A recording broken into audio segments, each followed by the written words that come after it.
Coé face à la justice, l'animateur a dû licencier les 24 salariés de sa société. Ce lundi 18 mars, Coé se trouvait face au tribunal de commerce de Paris, pour régler le litige qui l'oppose à Énergie. Pendant l'audience, son avocat a révélé que l'animateur avait été contraint de licencier ses 24 salariés. Depuis novembre dernier, Coé a vu sa réputation prendre un énorme coup après la mise en lumière d'agressions sexuelles présumées qu'il aurait commises sur une jeune femme.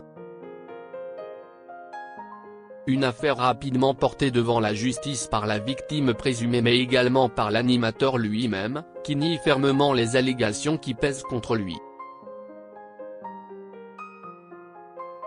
Alors que de nombreuses femmes ont témoigné contre Coé, celui-ci a été soutenu par sa compagne Nathalie Dartois, qui dénonçait dans les colonnes de Closer le comportement d'une fan hardcore.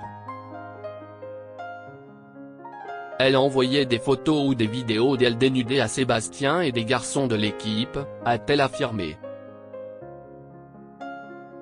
Si l'animateur avait confirmé sur le plateau de BFM TV avoir fourni des preuves irréfutables à la police, si est-il bien face à la justice qu'il s'est retrouvé, ce lundi 18 mars. Coé était en effet convoqué au tribunal de commerce de Paris, dans le cadre de sa mise en retrait de l'antenne de Énergie. Après les accusations, Énergie avait en effet décidé de se séparer de l'animateur jusqu'à ce que lumière soit faite sur les faits qui lui sont reprochés. Maître Frédéric Lamoureux, l'avocat de Coé, a dénoncé ce lundi une décision unilatérale de Énergie dénuée de fondement juridique, comme l'a rapporté Le Parisien. Les salariés de Coé licenciés. La rupture du contrat a entraîné la fin des versements du diffuseur Abiyaware Radio, la société de Coé.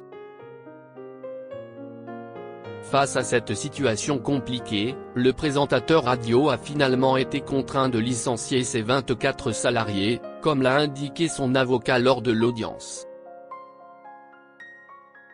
De son côté, Énergie a argué n'avoir eu d'autre choix que de se séparer de son animateur star, à cause des faits d'une très grande gravité qui lui sont reprochés.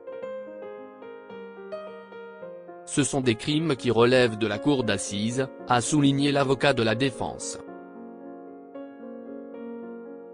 En novembre dernier, un membre de la société de Coé avait exprimé son inquiétude dans les colonnes du Parisien, alors que l'avenir des salariés de l'animateur demeurait très incertain.